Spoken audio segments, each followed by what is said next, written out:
नमस्कार, आपके साथ मैं हूं ऋतिक सबिता। स्वागत है आपका एसपीएन 9 न्यूज के इस खास प्रोग्राम में। देखिए, प्रोग्राम की शुरुआत मध्य प्रदेश से कर रहे हैं। आप देख सकते हैं कि मध्य प्रदेश की सियासत में भूचाल आ गया है, जहां एक तरफ भारतीय जनता पार्टी कह रही है कि गुजरात मॉडल अपनाएंगे, गुजरात मॉडल के तहत जो है चुनाव लड़ेंगे। वहीं देखा जाए तो यहाँ पर शिवराज सिंह चौहान और सिंधिया की लड़ाई खत्म होने का नाम नहीं ले रही है। सिंधिया जहां तक यहाँ दावा पेश कर रहे हैं कि अगले मुख्यमंत्री वो बनेंगे, क्योंकि अखबारों ने इस चीज को छापा था कि सिंधिया हो सकते हैं अगले मुख्यमंत्री, लेकिन ये नहीं बताया था कि बीजेपी से या फिर कांग्रेस से। लेकिन सिंधिया पर जो सीएम बनने की तलवार लटक रही है, ये किस तरफ जाएगी, ये बड़ा सवाल है। क्या सिंधिया कांग्रेस में वापसी करेंगे? और कांग्रेस में वापसी करते ही कमलनाथ और सिंधिया दो चेहरे फिर सामने आ जाएंगे। तो कांग्रेस पार्टी कमलनाथ के चेहरे पर खेलेगी या फिर सिंधिया के चेहरे पर? ये मेन सवाल है। दूसरा सवाल, शिवराज सिंह चौहान, जिन्हें मामा जी कहा जाता है, शिवराज सिंह चौहान और सिंधिया, ये दो चेहरे बीजेपी में फिर शामिल होते हुए नजर आ रहे हैं। तो शिवराज सिंह चौहान या सिंधिया, इन दो चेहरों में से कौन सा चेहरा बीजेपी के लिए मुख्य चेहरा रहेगा? जैसे ही बीजेपी आला कमान ने शिवराज सिंह चौहान का नाम लिया, सिंधिया की वापसी तय है। इसी मुद्दे को लेकर आज हम अपने सहयोगी से बात करेंगे। यहाँ पर अबरार मौजूद है, अबरार से पूछेंगे। सबसे बड़ा सवाल यही रहेगा कि बीजेपी में दो चेहरे, एक कॉमन चेहरा सिंधिया, और कांग्रेस में दो चेहरे, एक कॉमन चेहरा सिंधिया। आपको क्या लगता है, बीजेपी जहां शिवराज सिंह चौहान और सिंधिया का नाम सामने आ रहा है, अगर सिंधिया को यहां सीएम नहीं बनाया गया तो कांग्रेस में वापसी करेंगे, और कांग्रेस में कमलनाथ हैं ही। आपको क्या लगता है, कौन सा चेहरा बेहतर होगा? देखिए, दरअसल ज्योतिरादित्य सिंधिया ने जिस तरीके से कांग्रेस पार्टी से बगावत की थी और जिस स्थिति में की थी, उससे यही माना जा रहा है कि जो है बड़े पद की एक लालसा जो है उनके भीतर थी, और इसी वजह से बीजेपी से जो डील हुई थी, आपने देखा होगा कि कुछ ही महीनों के बाद ही उन्हें उड्डयन मंत्रालय जो सौंप दिया गया था। तो जाहिर सी बात है कि अगर इस तरीके की स्थिति फिर से दोबारा बनती है और कांग्रेस पार्टी उनको इस तरीके की लालच देती है, तो उनकी वापसी भी हो सकती है। ऐसा बिल्कुल हो सकता है। भारत जोड़ो यात्रा का भी स्वागत किया था। बिल्कुल, उन्होंने किया था भारत जोड़ो यात्रा का स्वागत, और इससे यही संकेत मिलते हैं कि मध्य प्रदेश की सियासत में जिस तरीके से कमलनाथ ने अपनी मौजूदगी को दर्ज करवाया है, और उनकी जो उम्र, आप कह सकते हैं कि उम्र का एक तकाजा भी होता है, तो कांग्रेस पार्टी उनको मनाने में अगर कामयाब हो जाती है, तो जाहिर सी बात है कि सिंधिया जैसे चेहरे को आगे बढ़ाया जा सकता है, क्योंकि कमलनाथ भी एक कद्दावर नेता के तौर पर माने जाते हैं कांग्रेस पार्टी के भीतर। तो ऐसे में कांग्रेस पार्टी की परेशानी ये होगी कि अगर अशोक गहलोत की तरह वो मना पाते हैं, क्योंकि अशोक गहलोत को वो मनाने में कामयाब नहीं हो पाए थे। अशोक गहलोत ने अध्यक्ष पद को ठुकरा दिया था, और अगर कमलनाथ को उस तरीके से केंद्र की सरकार में लाया जाता है, केंद्र की राजनीति में लाया जाता है, तो जाहिर सी बात है कि ज्योतिरादित्य सिंधिया के लिए जो एक रास्ते हैं वो खुलते हुए नजर आएंगे। और ऐसे में मुख्यमंत्री पद के लिए हो सकता है कि इस तरीके की जिम्मेदारी उनके हाथों में भी जा सकती है, अगर वो हामी भरते हैं तब। देखिए, यहाँ पर अबरार ने साफ तौर पर जिक्र कर दिया कि ऐसा हो सकता है कि सिंधिया कांग्रेस में आ जाए, और ऐसा भी हो सकता है कि कमलनाथ को पीछे करके बीजेपी जो है चेहरे पर दाव खेल जाए। लेकिन हमारे साथ कपल मौजूद है, इनसे एक सवाल लेंगे। सर, आप देख रहे हैं कि मध्य प्रदेश की विधानसभा चुनाव नजदीक है, और चुनाव नजदीक आते ही आप देख सकते हैं बागी दौर शुरू हो जाते हैं। तो एक सवाल यहाँ पे ये खड़ा हो रहा है कि अगर सिंधिया कांग्रेस में वापस आते हैं, तो क्या बीजेपी कमलनाथ को पीछे छोड़ते हुए सिंधिया के चेहरे पर दाव खेलेगी? देखिए, जहाँ तक आपने सवाल पूछा कि वापस आने का, मुझे ऐसा पर्सनली लगता है कि वो वापस नहीं जाएंगे, क्योंकि जिस पार्टी को वो छोड़ कर आ रहे हैं, जिस पार्टी में उनकी जो मांगे थी वो पूरी नहीं की गई, जितना उन्हें सम्मान मिलना चाहिए था वो नहीं मिला। मांग तो भारतीय जनता पार्टी ने पूरी नहीं की, मुख्यमंत्री बनना था उनको। हाँ, मुख्यमंत्री बनना था, लेकिन भाजपा चूंकि अभी सत्ता में है और आने वाले वक्त में ऐसा देखा जा रहा है कि वही वो सत्ता में रह सकती है, बनी रह सकती है।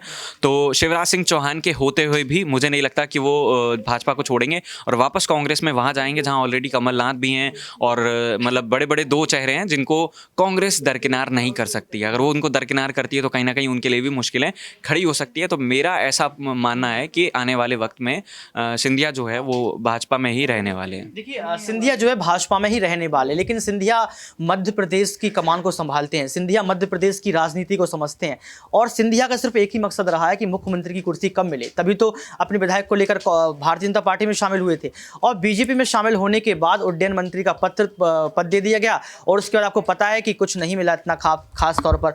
लेकिन आप ये समझ सकते हैं यहाँ पर कि किस तरीके से जो है सिंधिया को मुख्यमंत्री बनना है और इसके लिए वो कुछ भी कर सकते हैं। लेकिन सवाल यहाँ पर ये खड़ा हो जाता है कि जैसा कपिल ने बताया कि बीजेपी में ही रहेंगे, बीजेपी से बाहर नहीं जाएंगे, और अगर कांग्रेस में शामिल होना ही था तो बीजेपी में क्यों गए। ऐसा हमारे सहयोगी कपिल ने आपको बताया कि बीजेपी में ही वो रहेंगे। लेकिन सवाल यहाँ पर ये खड़ा होता है, हमारे साथ अभी आमिर सर मौजूद है, उनसे एक सवाल लेंगे कि सर कपिल ने बताया कि वो बीजेपी में ही शामिल रहेंगे, बीजेपी को नहीं छोड़ेंगे।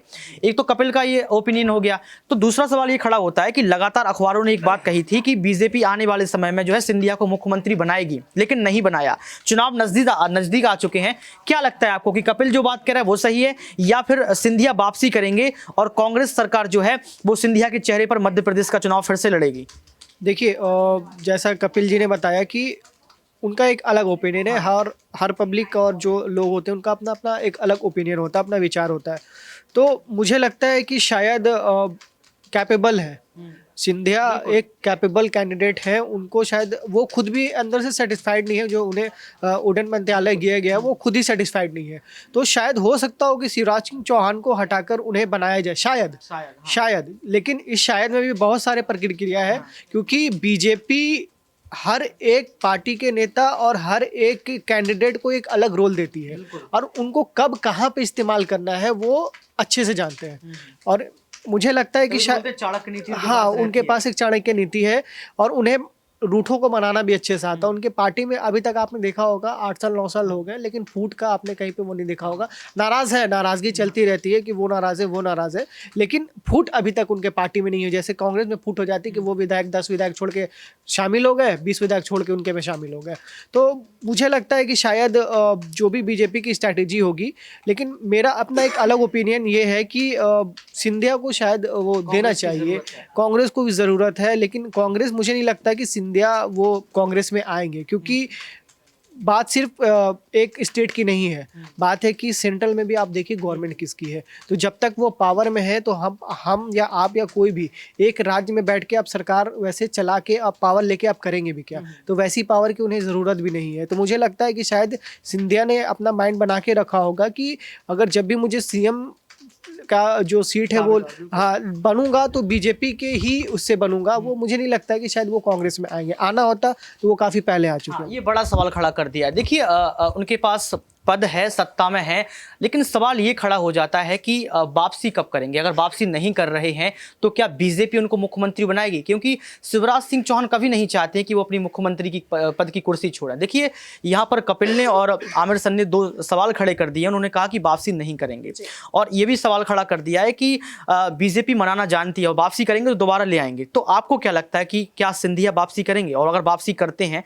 तो कमलनाथ या सिंधिया किसके चेहरे पर चुनाव लड़ा जाएगा? देखिए, वापसी को लेकर के तो फिलहाल कोई ऐसे संकेत नहीं मिल रहे। बीच में एक बार संकेत जरूर मिला था जब भारत जोड़ो यात्रा की एंट्री जो है मध्य प्रदेश में होनी थी। उस दौरान जिस तरीके से उन्होंने स्वागत किया था तो सभी को लगने जरूर लग गया था। और वो कहीं ना कहीं शिवराज वर्सेस सिंधिया की जो लड़ाई भाजपा में चल रही है उसको लेकर के लोग ये जरूर मान रहे हैं कि उनकी वापसी हो सकती है।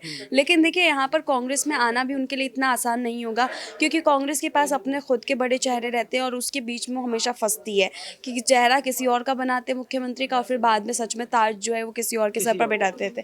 तो देखिए, यहाँ पर वो कांग्रेस के ऊपर भी दिल से भरोसा तो नहीं कर सकते। उन्हें पता है कि चलिए एक बेटर ऑप्शन के रूप में भाजपा तो है सामने। देखिए, मुझे ये लगता है कि यहाँ पर कांग्रेस और भाजपा के साथ तो वो बहुत रह लिए, लेकिन यहाँ पर वो किसी थर्ड ऑप्शन की तरफ ज़रूर जाएंगे। और थर्ड ऑप्शन कह सकते हैं कि आज नहीं, लेकिन आज से 10 साल बाद ज़रूर उन्हें मिलेगा, और वो आम आदमी पार्टी के रूप में। थर्ड ऑप्शन, यहाँ पर एक बहुत बड़ा सवाल जो है क्रांति ने खड़ा कर दिया है, जो किसी ने नहीं किया, ना ही अबरार ने, ना आमिर सर ने, ना कपिल ने। एक थर्ड ऑप्शन है आम आदमी पार्टी। और जी हाँ, आम आदमी पार्टी लाजमी इसलिए हो जाती है क्योंकि आम आदमी पार्टी अब उत्तर प्रदेश के निकाय चुनाव में भी अपना जो है कदम बढ़ा चुकी है। लेकिन सवाल ये खड़ा होता है कि क्या सिंधिया मुख्यमंत्री से बनने के लिए जो रेस में आगे क्या बनेंगे? क्योंकि सिंधिया शुरुआत से ही कहते थे कि कमलनाथ की जगह कांग्रेस उनको मुख्यमंत्री बनाएगी, लेकिन ऐसा नहीं हुआ। लेकिन सवाल ये खड़ा हो जाता है कि अब आने वाले विधानसभा चुनाव में सिंधिया की क्या परफॉर्मेंस रहेगी और किसके तरफ वो जो है साथ देंगे। आज के लिए सिर्फ इतना ही। देखते रहिए SPN9 न्यूज।